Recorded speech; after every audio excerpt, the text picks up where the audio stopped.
minha pergunta para você seria, olhando esse mapa competitivo muito mais amplo, o que você deseja, o que você deixaria de mensagem para todos os líderes do futebol brasileiro, desde os atletas aos funcionários, até os grandes dirigentes de Brasília, como você mencionou? Qual seria uma mensagem, se a gente olha esse futebol nesse contexto maior, para daqui 5 anos, qual seria uma mensagem que você deixaria para que realmente a gente fizesse do futebol um agente transformador da sociedade brasileira? Elô, eu acho que é impossível a gente não entrar no modo competitivo, né? De olhar para a Europa, olhar para a MLS, olhar para a própria Liga Chinesa e ver como eles tratam essa oportunidade que a gente tem em mãos, né? Como você disse, essa crise choca todo mundo, ninguém a esperava. Agora ela é repleta de oportunidades que, se bem aproveitadas, podem nos fazer sair dela muito na frente do que a gente imaginou que seria possível. Ontem eu recebi um documento da Liga Portuguesa, por exemplo, com um estudo da própria Liga, né, modificando a terceira e a quarta divisão e todo o futebol amador do país. Então, olha a preocupação da Liga de Portugal, que é metade do estado de São Paulo, talvez, e por isso talvez tenha um maior controle, uma maior facilidade de fazer esse tipo de operação. Mas um estudo que defendia uma melhora da terceira divisão como produto para poder gerar mais renda, mais receita, competitividade, para que os clubes grandes pudessem ter o time B por ali e assim por diante. Então, o que eu quero dizer? Quando eu olho o cenário atual e a falta de discussão, de debate e de propostas que poderiam nos fazer caminhar, eu vejo em 5 anos a Europa, eu acho que eu não consigo nem mais ver a Europa de tão na frente que eles vão estar da gente, né? Com as suas ligas super fortes, com os direitos de transmissão nas alturas, sendo que a fonte do talento ela está aqui na América do Sul. A fonte do talento do improviso, da técnica, do drible, ela continua aqui. E é isso que as pessoas, de domingo a domingo, ligam a TV para assistir. Então, como é que a gente não consegue, ao invés de só ser fornecedor de matéria-prima, conseguir fazer um produto mais completo, mais importante e que valha muito mais? Eu acho que essa é a grande discussão e isso passa, sim, pela união dos clubes, né?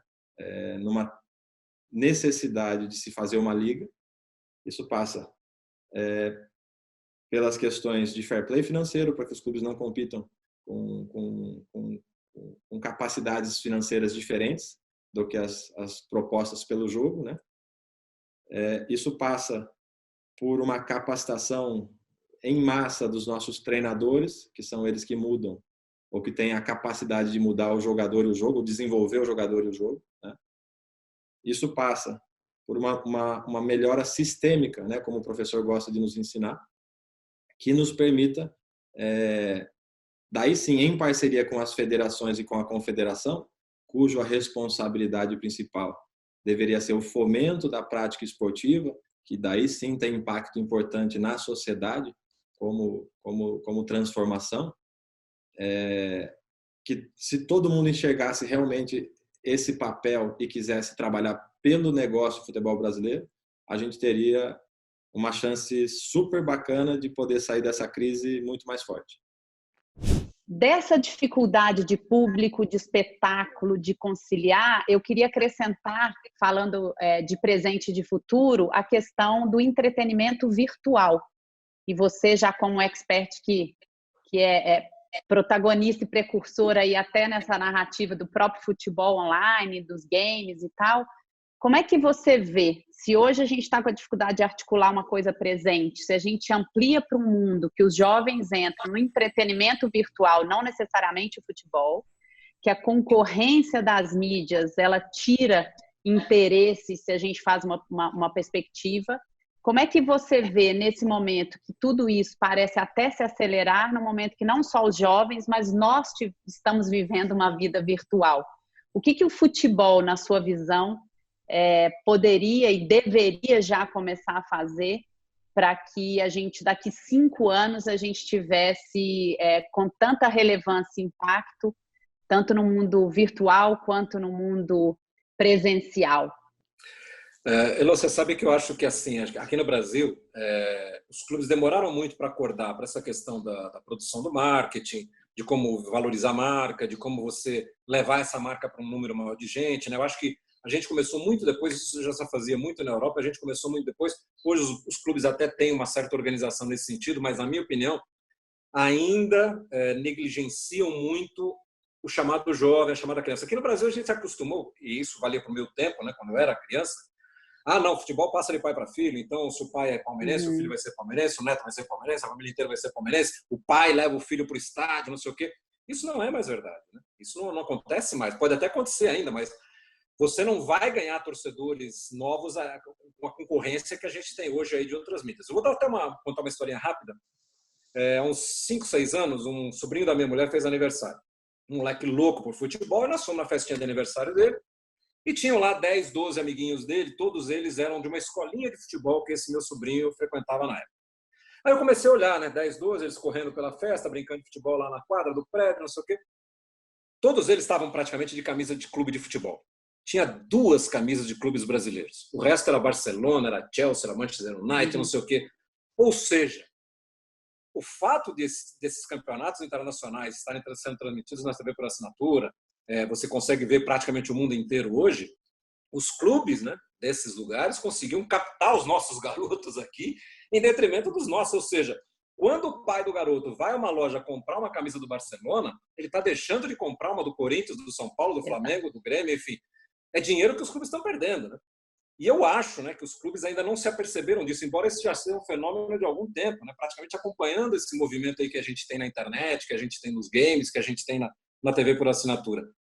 Então, acho que se eu entendesse alguma coisa de marketing, se eu fosse trabalhar num setor desse nos clubes, o primeiro movimento que eu faria é como é que eu vou conquistar essa garotada. Hoje até, isso é muito recente, isso deve ser de menos de 5 anos para cá. O que os clubes fizeram? Eles começaram a montar equipes de videogame. Então, hoje, o Corinthians tem lá um time de jogadores de videogame que disputam o Campeonato Brasileiro, o Campeonato Internacional. Olha que ponto nós chegamos, nós estamos exportando jogadores de videogame. Exato. Hoje, os 2 principais jogadores de videogame do Barcelona, na Espanha, são 2 brasileiros.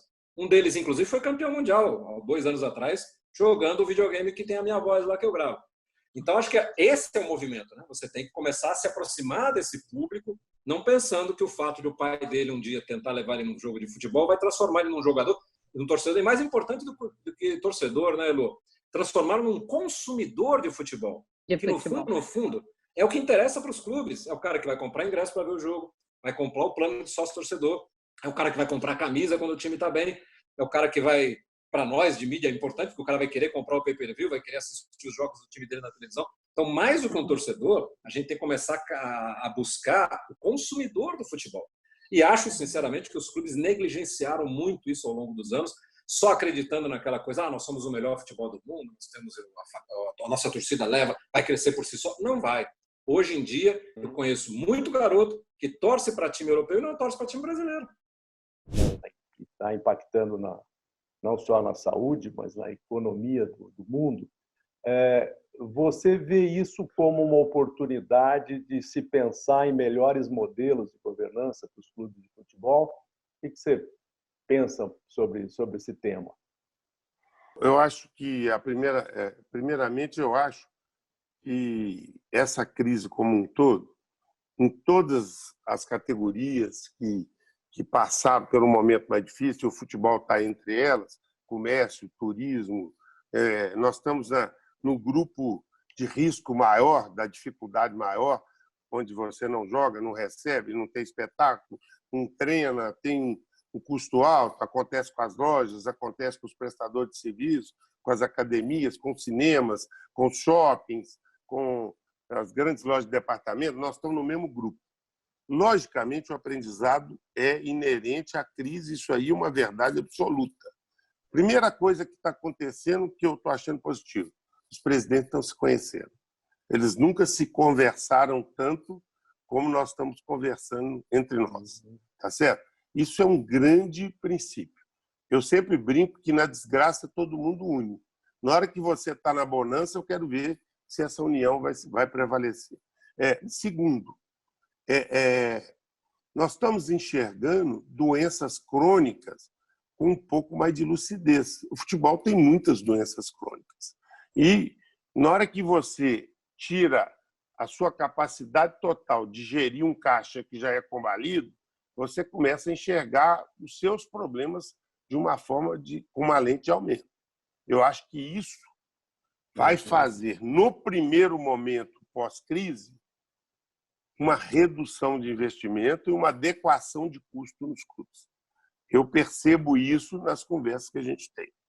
Logicamente, como esse modelo que nós temos de 3 em 3 anos muda o presidente, e aí ele tem que conseguir títulos e fica brigando um com o outro, eu ganhei isso, mas deixei dívida, você deixou dívida, mas não ganhou, você pagou a conta e tudo, ainda isso é um grande complicador. O clube tem que ter uma continuidade e uma responsabilidade onde esse processo vai do início, meio e fim, para você chegar no final. Então, eu acho que depois que passar a crise, o futebol vai abaixar um pouquinho a bola, vai assentar, as pessoas vão pensar melhor, vão ter níveis menores de investimento, de mais níveis de responsabilidade. Só não sei quanto tempo vai durar isso, mas que em primeiro estágio vai dar uma repercussão muito boa, vai. Porque os clubes estão enxergando uma dificuldade, que o que acontece, Medina? Você arrecada 200 e seu custo direto é 200. Então, você maneja o seu caixa com 200. Mas, na verdade, o custo real é 400, porque tem todos os custos que não estão no manejamento do caixa. É o complemento, é a dívida para trás que você não pagou, é o imposto que você não recolheu, é o pagamento que você não fez. Então, a gestão do futebol no Brasil ela é muito voltada para um regime de caixa e não para um regime de responsabilidade.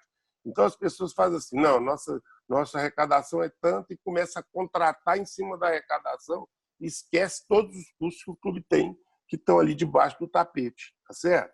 E isso é que mata toda essa dificuldade. Mas eu acho que vai haver uma melhora no futebol, sim. Você é assim, um exemplo vivo de um profissional incansável em sempre estar trabalhando a formação do atleta. Quantos atletas aí já, como você mesmo cita, né, na sua experiência, atletas já adultos e que você trabalha na transformação desses seres humanos, né? Fala um pouco sobre isso, né? Se você concorda que há um preconceito de que, até na área técnica, não posso, muito treinador fala, não posso fazer nada porque ele não aprendeu os fundamentos na idade que tinha que aprender, né? Que eu também acho um baita de um preconceito. O que você pensa sobre isso? Eu acho que a formação ela nunca termina. A gente vai terminar, vai morrer sabendo muito pouco, né? Por mais que a gente saiba. A gente vai tentando e a impressão que tem, quanto mais a gente vai sabendo, mais a gente vai se deparando com a nossa própria ignorância perto daquilo que a gente poderia saber e não sabe. Então, isso é um preconceito tolo, de fato. E no futebol, ele é muito mais tolo, né? Porque se você considerar a carreira do jogador, ela é uma carreira que está circunscrita em poucos anos da existência de um ser humano, menos da metade. Considerando que os jogadores param em média com 35 anos, a expectativa de vida no Brasil aqui hoje já supera os 70. Então, depois ele vai ter que ter uma outra vida, né? Então, assim, é um pensamento muito reduzido daquilo que é a formação. E quando eu falei que o futebol tem, além desse problema da cronologia do futebol, o maior problema que eu acho aqui no Brasil é o seguinte: as pessoas, a gente é tomado por uma irracionalidade muito grande para analisar o jogo de futebol. Os jogadores que chegam nos clubes, em média, aí tem muitos que chegam com 13, 14 anos para serem formados, não só como jogadores, mas como pessoas dos clubes de futebol.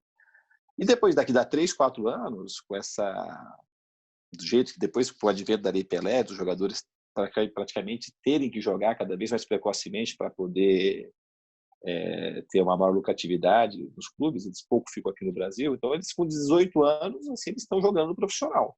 Então eles acham que o cara que chega no clube com 14 anos, que veio lá do Maranhão, veio do Belém, veio do Amazonas, o cara vai no clube em 3, 4 anos, sabendo como que funciona os clubes de futebol. Ele é tratado ali como coisa ali para poder reproduzir o teu talento no campo para poder alegrar os outros. Ninguém está preocupado com ele. Eles acham que esse jogador que é tratado assim, que já veio lá, a maioria mal formado das suas origens, ele vai chegar no futebol profissional e vai conseguir dar conta com esse mundo perverso que a gente está metido aí, do alto rendimento, que as pessoas querem te massacrar o tempo todo, que você precisa produzir resultado em cima de resultados. Se você não produz imediatamente, você é taxado como uma pessoa pior, não como um jogador que não está conseguindo produzir.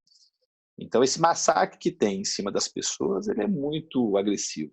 E a gente não se preocupa em formar o jogador emocionalmente, educacionalmente, é só a gente... E forma mal também, tecnicamente, hoje em dia. Isso é uma crítica que eu tenho. A gente consegue formar melhor na parte tática daquilo que é defender e se posicionar no campo para poder não tomar o gol, limitando as capacidades dos talentos dos jogadores que a gente tem. Então, a gente abarca um pouco mais a parte tática na base, esse é o olhar que eu tenho, nas fases defensivas. E nas fases de criação, que você tem que explorar, que dá mais trabalho, que você vai ter que se deparar em questões mais complexas, a gente abre mão disso daí. Então, a formação também na parte técnica era deficiente, porque eu acho que antigamente, com os defeitos, a gente tinha muitos defeitos. E não é falar se era melhor ou se era pior, mas os treinadores de antes tinham uma preocupação maior com o jogador. Então, eu tinha que ensinar o jogador a chutar, a cabecear, a passar. E para acontecer isso, quase sempre o treino era, entre aspas, analítico, mas tinha a aproximação mais forte do treinador. Corrige, é assim, teu corpo não pode ficar assim. Então, isso fazia com que o treinador tocasse no jogador e, não raro, por um movimento, assim, uma consequência dessa aproximação, o cara ia acabar sabendo da vida do cara, o que está acontecendo, o que isso está errando tanto. E hoje isso praticamente não tem mais. Porque é só jogo reduzido na base, treino tático, prioritariamente para se defender bem. Então, a gente forma pior também na parte tática. E na parte humana, nem se fala. A gente não tem, assim, eu não acho que a gente tem consideração pelos garotos de verdade que chegam. O que esse cara, o que ele tem, quem é o pai, como é que ele foi criado, o que ele sabe na escola, por que ele não quer ir na escola de jeito nenhum, por que ele não quer aprender, e por que ele não respeita os limites. A gente vai, e aí quem vai sobrevivendo vai passando de fase. Mas aí, o que acontece na base?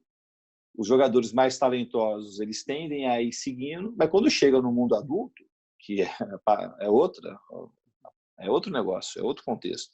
Ele vai ser xingado por milhares de pessoas no estádio, vai ser depreciado pela imprensa, a mãe dele vai lá ver que ele está sendo criticado e vai chorar e tal. Quase ninguém é capaz de suportar isso. Qualquer adulto não suporta, velhos, assim, idosos, ninguém suporta. E sozinho, sem ter uma base, só depois de muito tempo, de muito treino. Aí as pessoas exigem, principalmente nos meios de comunicação, que um cara com 19, 20 anos, ele consiga suportar tudo isso. Aí, tudo bem, se não for com 20, logo com 23, 24, então, agora ele já está maduro, mas já tem 24 anos, como se isso fosse algum predicado, porque ele cronologicamente ele envelheceu, só que ele vai sendo cada vez mais abastecido de coisas ruins no futebol, não de coisas boas. Porque existe uma tendência no futebol profissional da gente, o cara não jogou bem, não serve, tchau. Sai que vai vir outro, porque a gente precisa ganhar o próximo jogo. Então a gente não forma ninguém, a gente vai deformando as pessoas e fica exigindo que se tornem assim super-heróis. Os atletas, os jovens que se tornavam jogadores de futebol antigamente, eles viviam num cenário de futebol mais técnico e menos tático, né? Com a evolução do futebol, né, principalmente dessas questões mais do modelo de jogo, tática, os jogadores, de certa forma, eles foram, não sei se seria um exagero dizer, mas sendo tanto quanto robotizados, né? Porque quando a técnica era a essência do jogo, o futebol tinha algumas características que obrigavam o jogador a tomar decisão, a dar um drible, a fazer até uma graça no jogo, enfim, era diferente. Hoje, não. Você acha que isso impacta no desenvolvimento da inteligência e da criatividade do jogador? A evolução do futebol, paradoxalmente, ela inibe o desenvolvimento da criatividade e da inteligência?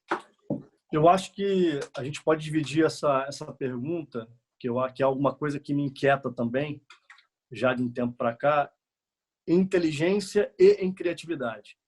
Porque eu entendo que o futebol atual, se a gente entender inteligência para capacidade de leitura de ambiente ou leitura do cenário que está se desenhando no jogo, mas também podemos externar isso para fora do jogo. Mas pensando no próprio jogo, eu acho que esse modelo atual ele acaba potencializando a inteligência. Esse é o meu entendimento, né? Claro que a gente tem que ter um cuidado muito grande. A formação, para mim, ela é muito responsável por isso. E acho que a gente está pecando um pouco nisso, que é devolver, de certa maneira, o jogo ao jogador. Essa é uma frase que eu já ouvi e me agrada. Eu acho que a gente, de certa maneira, hoje, o jogador tem menos responsabilidades, porque eu acho que o contexto protege demais. Eu falo também do extracampo, mas tudo isso eu acho que é um paralelo. Dentro do campo e fora do campo, para mim, andam bem juntos. Então, eu entendo que hoje o jogador tem que ter uma capacidade de entender a dinâmica do jogo, que eu acabo relacionando isso à inteligência,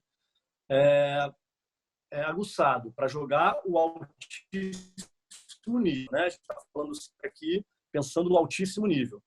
Eu acho que sim. Eu acho que hoje as decisões... Hoje o jogo está muito tático, mas a compreensão tática de um jogo de futebol que tem tantas combinações, né, tão imprevisível, eu acredito que a inteligência, ela cada vez mais tem que ser desenvolvida para esse jogador conseguir se adaptar a esse contexto e se encontrar daqui a alguns poucos anos em alto nível. A criatividade, curiosamente, eu acho que ela vem, de certa maneira, eu concordo um pouco mais com a questão da robotização, né? Porque eu acho que a partir do momento que a gente acaba potencializando ou valorizando mais o jogo coletivo, que me agrada muito, mas que você acaba criando uma obediência tática e movimentos muito marcados, eu acho que aí você perde um pouco a criatividade, que eu associo à autonomia. E aí, quando eu associo à autonomia, aí eu acho que, mais uma vez, a formação do jogador, a gente tem uma grande oportunidade de fazer esse jogador estar constantemente pensando cada atitude que ele vai ter, dentro e fora de campo. E aí eu acho que a gente pode considerar que, se a gente dá essa liberdade ao atleta e uma autonomia e a autoconfiança desse elevada, alimentar essa autoconfiança, eu acho que a gente provoca com que esse jogador tenha uma criatividade maior, inclusive no próprio jogo. E eu acho que essa correlação dessa autonomia, dessa criatividade, eu acho que isso é algo que a gente tem que cuidar. Porque eu acho que a gente, tirando a autonomia do atleta, a gente acaba que condiciona ele a seguir um protocolo, inclusive dentro do campo, e eu acho que ele acaba tomando decisões mais pragmáticas, decisões mais óbvias, que é muito diferente do futebol que a gente tinha alguns anos atrás no nosso país. Claro que eu acho que não dá para a gente comparar épocas, né? O futebol mudou muito, a velocidade do jogo mudou muito, as exigências mudaram muito. Eu acho que hoje a gente está profissionalizando cedo demais o futebol, né? E cada vez mais, e eu acho que quanto mais cedo a gente profissionaliza, se a gente fizer uma linha do tempo, o futebol, a gente está passando jogos agora, né? Os jogos antigos, o futebol era um jogo muito mais intuitivo. Claro que já existiam responsabilidades, mas eu percebo que as obrigações, as responsabilidades e a profissionalização fez com o nosso futebol, e eu acho que a gente ainda está muitos passos atrás de pensar em alguns países da Europa, por exemplo, a Inglaterra, por exemplo, a Espanha. E aí eu acho que a gente está pecando porque a gente está robotizando os nossos atletas, não dando a eles autonomia, consequentemente, não elevando a autoestima deles e o protagonismo para eles, para que eles, com esse profissionalismo, eles entendam que esse profissionalismo faz com que os nossos jogos sejam 1-0 é suficiente, porque ele dá o retorno para o clube e, consequentemente, ele atinge os objetivos que é basicamente financeiro hoje. E aí, você tira a criatividade do treinador, você tira a criatividade no sentido de dar a criatividade ao atleta já do treinador, e quando a gente importa isso para a base, a gente está fazendo a mesma coisa. Porque hoje você no sub-20 tem que ter resultado, no sub-17 você tem que ter resultado, no sub-15 tem que ter resultado. Em que momento você vai dar liberdade para o meu treinador, para a minha equipe técnica, para o meu jogador, para ele potencializar esse lado dele? Então, assim, eu acho que é meio dialético isso e acho uma discussão muito pertinente. Assim, eu hoje acho que a inteligência é extremamente necessária no futebol para ele chegar ao alto nível e acho que a criatividade, que é o nosso maior, acho que no nosso futebol é a nossa maior beleza, ela está se perdendo um pouco pelo profissionalismo e um pouco pela robotização no sentido de pouca autonomia e pouco protagonismo dado ao atleta. Minha pergunta é a seguinte: acho que a política ela é inerente ao futebol e aos clubes. Eu acho difícil isso mudar algum dia. Mas nós estamos aí atualmente com um projeto de lei tramitando no Congresso em que os clubes podem se transformar em empresas. Você acha que essa mudança pode gerar uma interferência menor da política no futebol? Eu costumo falar, geralmente, quando eu trato desse assunto, eu fico em cima do muro, mas não por não ter opinião. Eu fico em cima do muro porque a minha opinião é uma faca de dois gumes em relação a isso aí.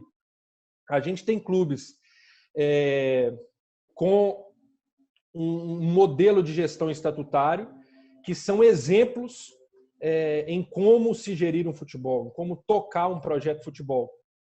E a gente tem exemplos de clubes geridos por modelo empresarial que não são exemplos de como se deve tocar um futebol e vice-versa, né?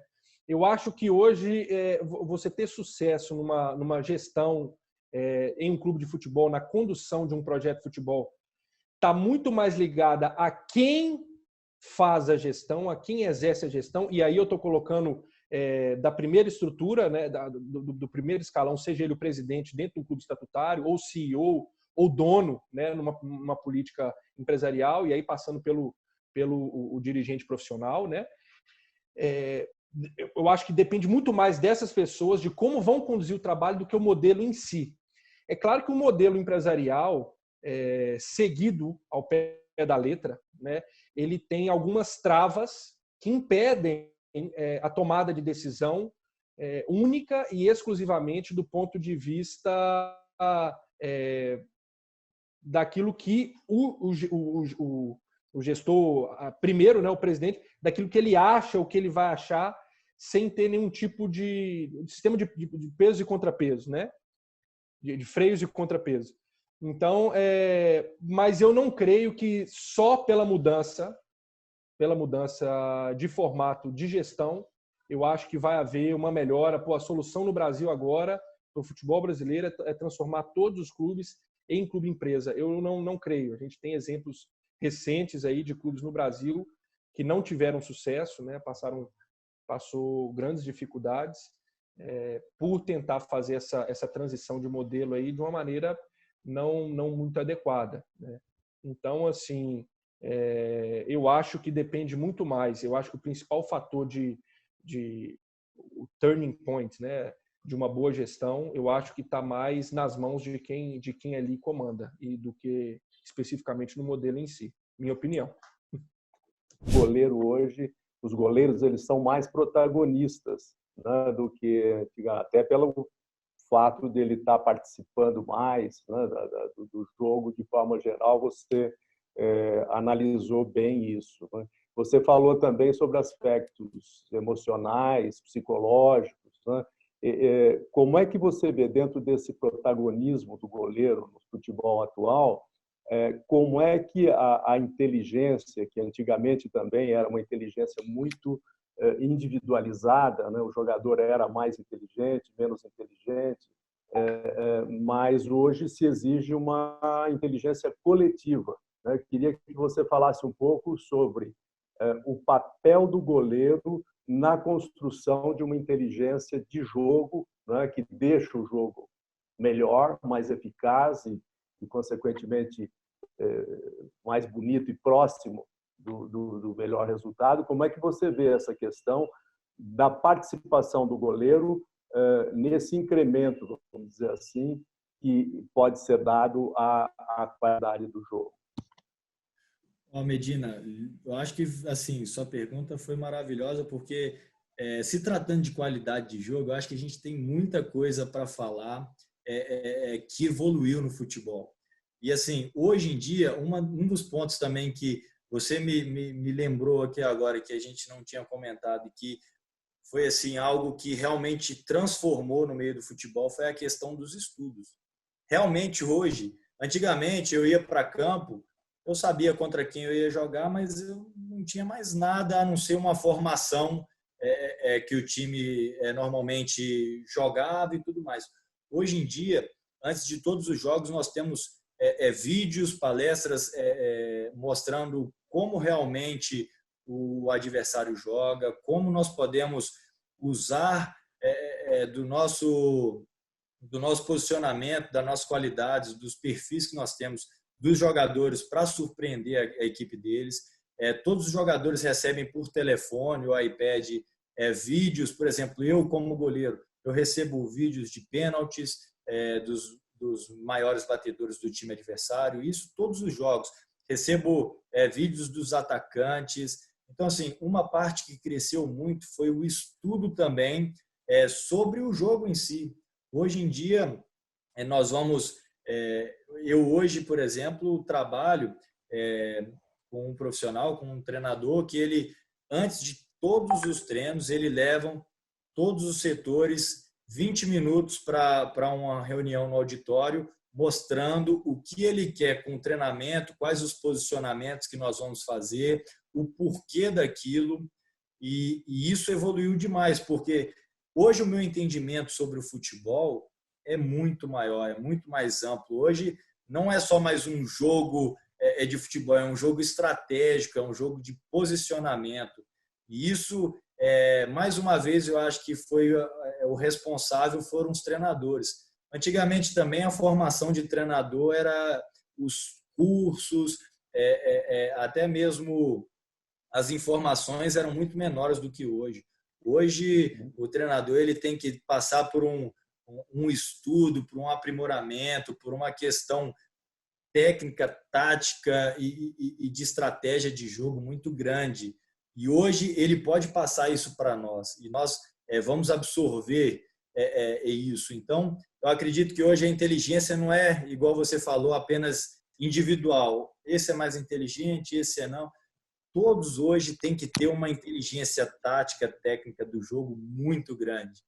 E eu falo que o goleiro, como você falou também, e que no meu caso, ele tem essa importância ainda maior, porque eu acho que ele fica na zona de risco maior.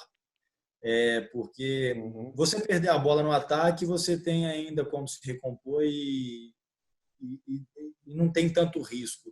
No meio campo ali, você tem um risco moderado. Agora, a nossa zona ali, meu treinador fala que é uma zona de alerta, uma zona de perigo. Então, assim, realmente você tem que estar muito atento para não correr risco e você não pode perder a bola. Mas, ao mesmo tempo, se você fizer uma construção de saída de jogo muito boa, você deixa 2, 3 atacantes para trás ali, na primeira quebra de linha que a gente fala, e você proporciona para a sua equipe uma vantagem superior numérica no campo de ataque muito grande. Então, assim, no meu último jogo, por exemplo, eu dei 41 passes, mas o terceiro gol e um pênalti que nós tivemos, que o goleiro até adversário defendeu, eles foram construídos desde o tiro de meta e a bola voltando para mim algumas vezes. E aí talvez está aí a importância que muitas vezes ninguém vê, mas que o jogo em si ela é muito importante, porque hoje, com a intensidade que nós jogamos, se você quebrar a linha e deixar 2 jogadores adversários que sejam os atacantes para trás, você tem uma vantagem numérica muito grande. E isso é muito importante hoje no futebol. Alex, dentro dessa linha aí que nós estamos conversando, você foi comandado aí por grandes treinadores, né? Você não esconde de ninguém a admiração que você tem aí pelo trabalho do Luxemburgo. Se eu não me engano, você até ia fazer um estágio com ele aí agora no Palmeiras. Hoje, a imprensa idolatra aí os estrangeiros, né? O Jesus chegou e balançou o futebol brasileiro, o Sampaoli é a mesma coisa.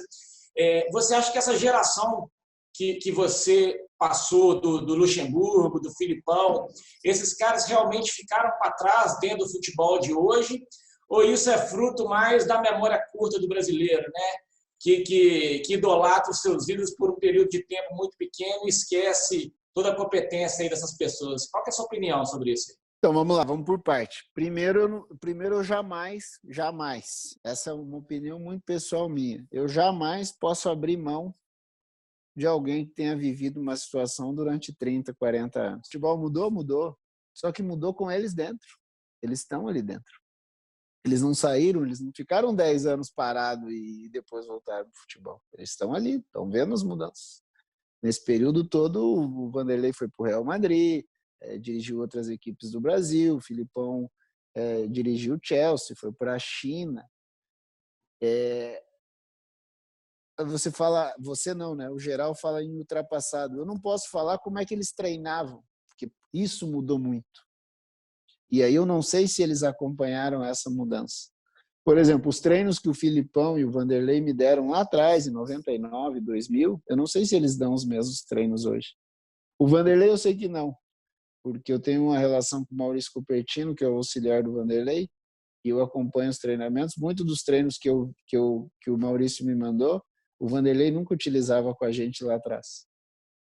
Então, só nesses pequenos vídeos, uma pequena semana de preparação, você já vê um Vanderlei diferente daquela época. O que mudou muito, e aí não é o futebol, é a sociedade, é a forma como um garoto de 16, 17 anos encara a vida dele.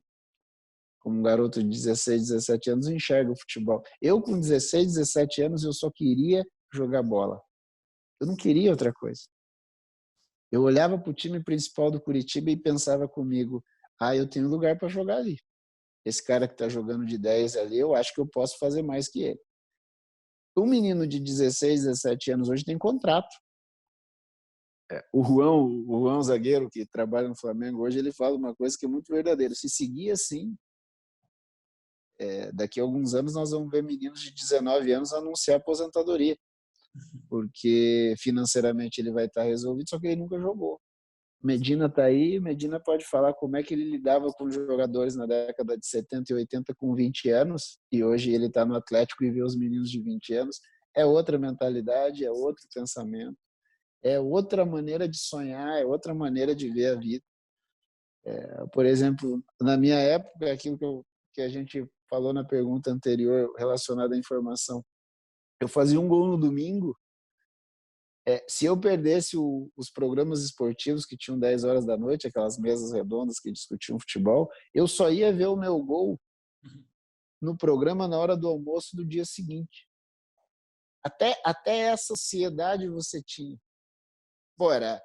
O que o menino falava? Eu quero ser gol Quantos ex-jogadores você não vê? No domingo tal eu fui gol do Fantástico. Porque era aquilo que a gente buscava, era aquilo que a gente queria. Revista Placar, queremos sair na Revista Placar. Hoje em dia, você vê o teu gol no vestiário.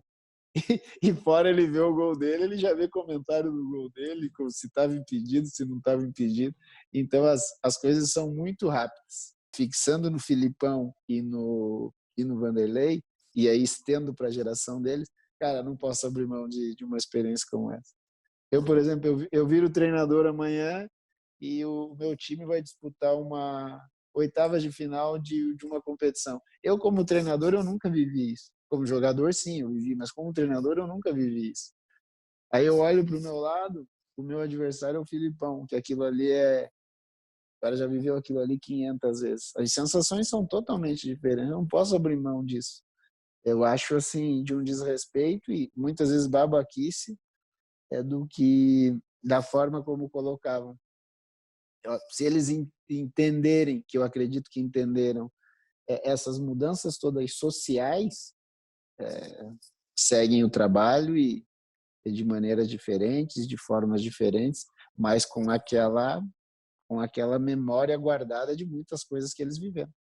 Ricardo, eu já vi algumas declarações suas em que você é um crítico do jogador brasileiro na forma de encarar o treinamento. Você usa até uma frase do Leonardo, que o jogador europeu treina menos, mas treina com mais qualidade.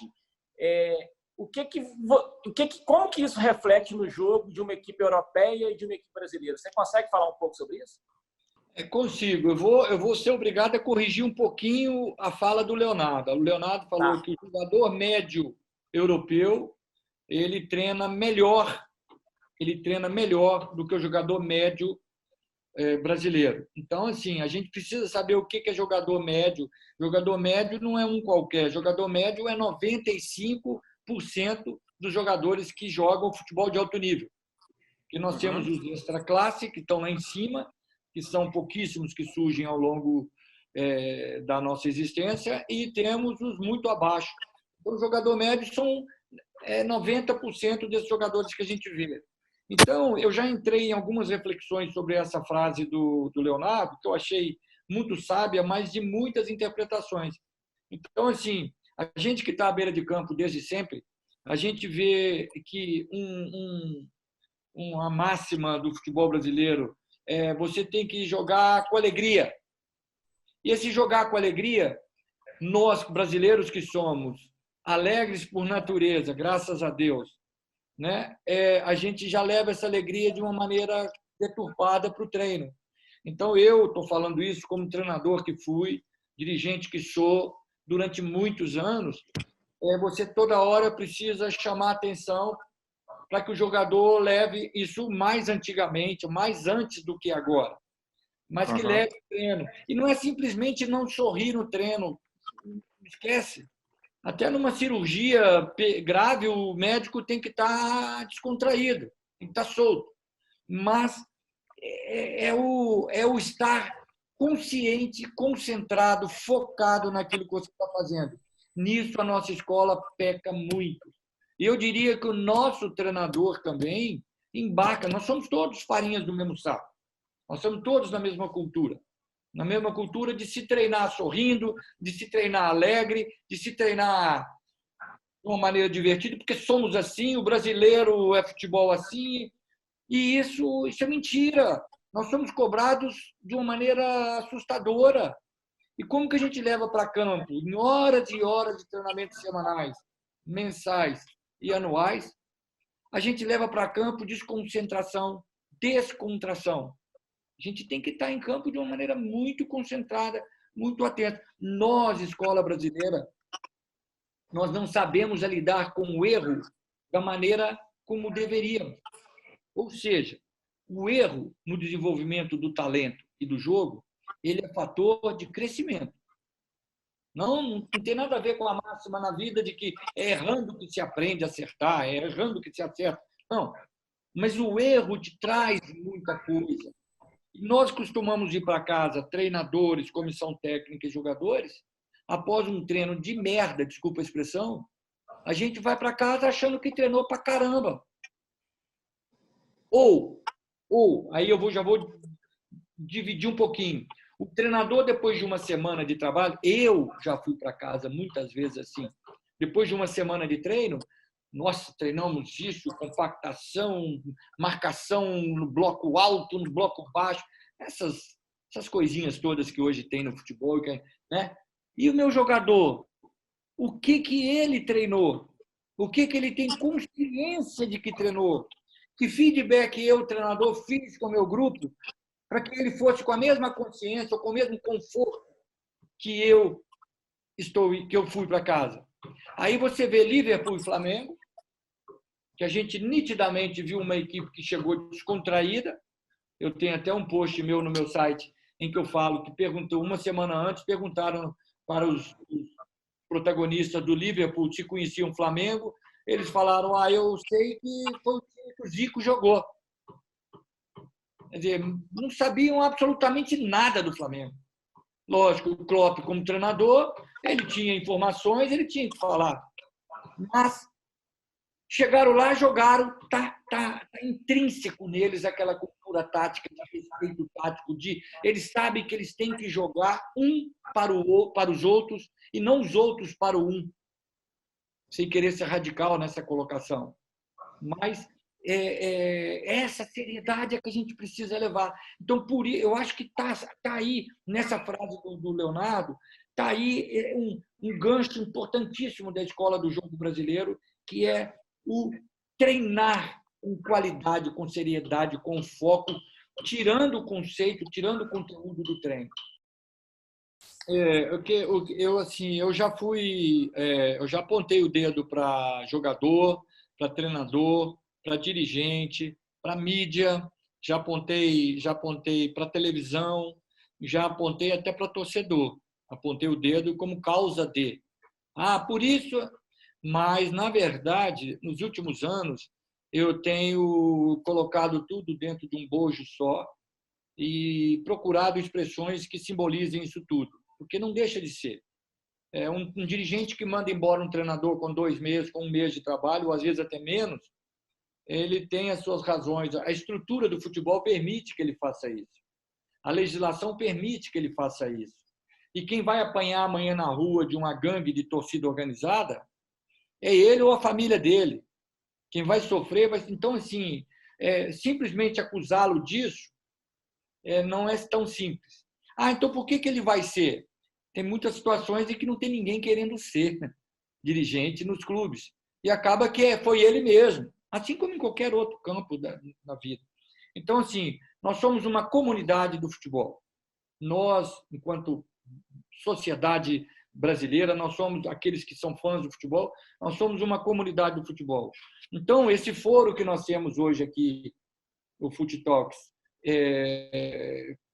ladeado e sustentado pela Universidade do Futebol, ele passa a ser um refúgio interessante para aqueles que... Como é que o futebol pode ser feito? A gente entende, né, que as mudanças que a gente prega, ela sempre passa pelas lideranças, né? E eu gostaria que você falasse um pouquinho como é ser líder no universo feminino e como é ser líder no universo masculino, né? Porque da mesma forma que o desenvolvimento do futebol feminino exige essas lideranças, né, inspiradoras, né, se possível, também a presença da mulher no universo do futebol masculino também é uma coisa que precisa também ser estimulada, né? Com a tua experiência rica de vida, né, no universo do futebol, como é ser líder no universo feminino e como é ser líder no meio dos homens, né, junto com os homens, que, como a Elo comentou, o futebol ainda é um ambiente muito masculino. Fala um pouco sobre isso para a gente. Vou tentar trazer 2 cenários aqui diferentes, né? Então, hoje eu, Aline, enquanto diretora de futebol feminino do Departamento de Futebol Feminino da Federação Paulista de Futebol, estou diretamente falando com os clubes. Esses clubes têm muitos homens na sua comissão técnica, majoritariamente são comissões técnicas com homens, exatamente por tudo isso que a gente já iniciou aqui o nosso bate-papo. Então, é um momento que, teoricamente, essa cadeia hierárquica, eu estou ali falando com muitos homens, comandando reuniões, processos, planejamento, mas são pessoas do ambiente, do cenário do futebol feminino, que então, às vezes já foram meus técnicos, às vezes eu já participei de atividade junto. Então, assim, são pessoas que estão acostumadas com a Pelé.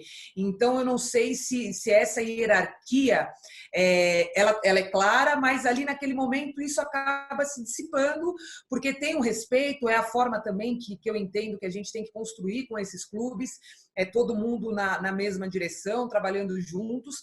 Mas aí a hora que a Aline sai, por exemplo, de uma sala de reunião da federação, que ela está com os gestores dos clubes femininos e entra para uma outra sala de reunião, que ela está com os diretores da federação ou com outras pessoas que são até desses clubes, mas que são do universo do futebol masculino, tem uma diferença muito grande. Aí a responsabilidade dobra. Então, aí você não pode errar, aí você tem que estar ali, tem que se posicionar, ou tem que não se posicionar. Então, eu acho que são 2 momentos bem distintos.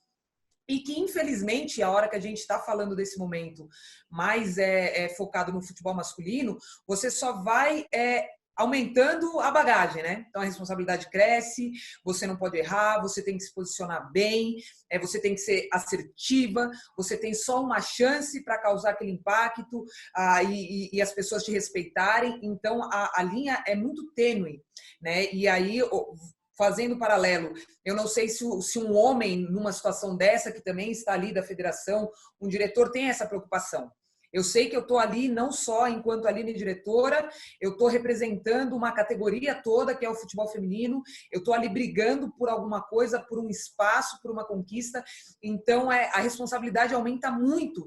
E acho que não deveria ser assim, porque eu já tenho uma rotina de dia a dia, de responsabilidade, de entregas, e infelizmente em alguns momentos isso aumenta muito, dobra muito, quando você está ali especificamente falando com esses homens, com esses gestores que são mais do futebol masculino. Esse ano eu tive uma oportunidade que foi bem interessante de um congresso que são os gestores dos clubes, a convite do Cícero, que é o gerente de futebol do Palmeiras, e foi bem interessante assim, e eu acho que o futebol feminino chegou num ponto que é exatamente isso. Não adianta mais a Aline ficar falando com os gestores do feminino. Eu tenho que começar a gerar esse impacto nos gestores do masculino, que estão ali gerindo o futebol profissional masculino dentro dos clubes. E são raras essas oportunidades, e talvez eu tivesse num dia ali, digamos assim, não tão bom, vou estar sempre com esse sorriso no rosto, mas não estava lá num dia muito paciente, digamos assim. Então, dei umas caneladas com um jeitinho, mas que foi super importante, porque é o jeito de... Vocês estão ficando para trás. O futebol, os clubes são associações sem fins econômicas.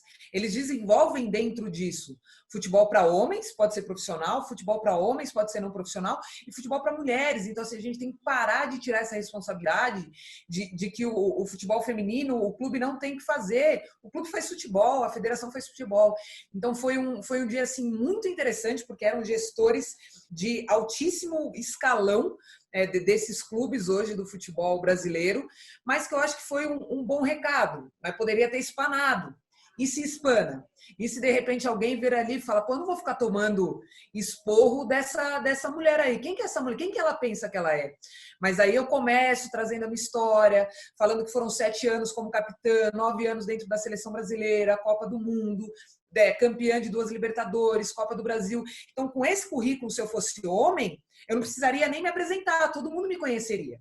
Todos eles que estavam ali sentados iam me reconhecer, iam conhecer quem era a Aline Pellegrino. E eu tive que ir lá no meu currículo, falar coisa por coisa do que eu fiz. Então, são estratégias que a gente vai criando, mas sempre com um certo medo que não pode espanar. Tem que ser muito assertiva.